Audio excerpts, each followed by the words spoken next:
ever been stood up?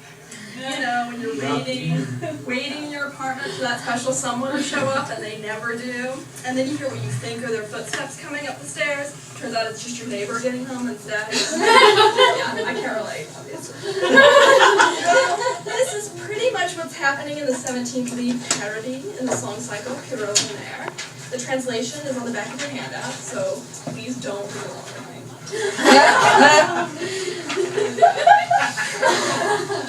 Knitting needles, shiny and gleaming in her gray hair. The duenna sits mumbling there in her red skirt. She waits in the grove. She loves Pierrot painfully. Knitting needles, shiny and gleaming in her gray hair.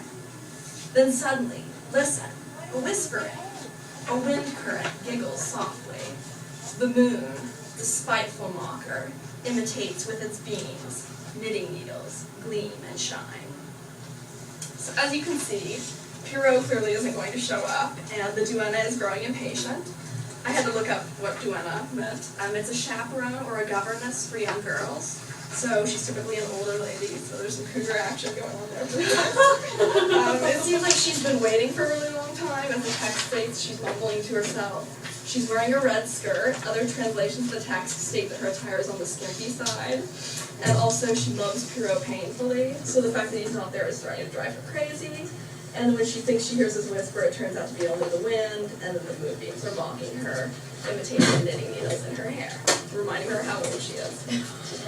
This is clearly how the piece got its title. A parody, after all, is an imitation meant to mock someone or trivialize a situation, and the moon and the wind are clearly mocking the duenna. In fact, the knitting needle has its own musical motif in the piece, which recurs each time the German word for knitting needles appears in the text.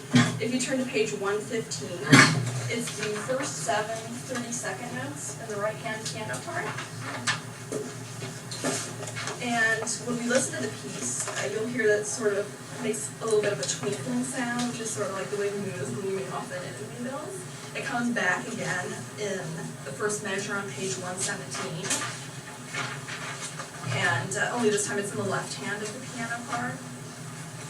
And it comes back again in measure 27. So the 3 times the knitting needles are mentioned, that motif is present. There are some really cool examples of word painting in this piece. Check out measure 10 on page 116. The text states at this point that the duenna is wearing a red skirt, and simultaneously the piccolo and the left-hand piano part execute downward chromatic scales. These really show that the duenna is extremely desperate, and she's facing kind of a downward spiral in her emotional state. And then at measure 12, when the text states that she loves Pierrot painfully, there are immediate meter changes. It goes from 4/8 to 7/8, and then back to 4/8 again. And even that one measure, that 7/8, is divided up into 3/8 and 4/8, or 2 2/8s and a 3/8 within the 7/8, which is all happening at the same time depending on what instrument you're playing.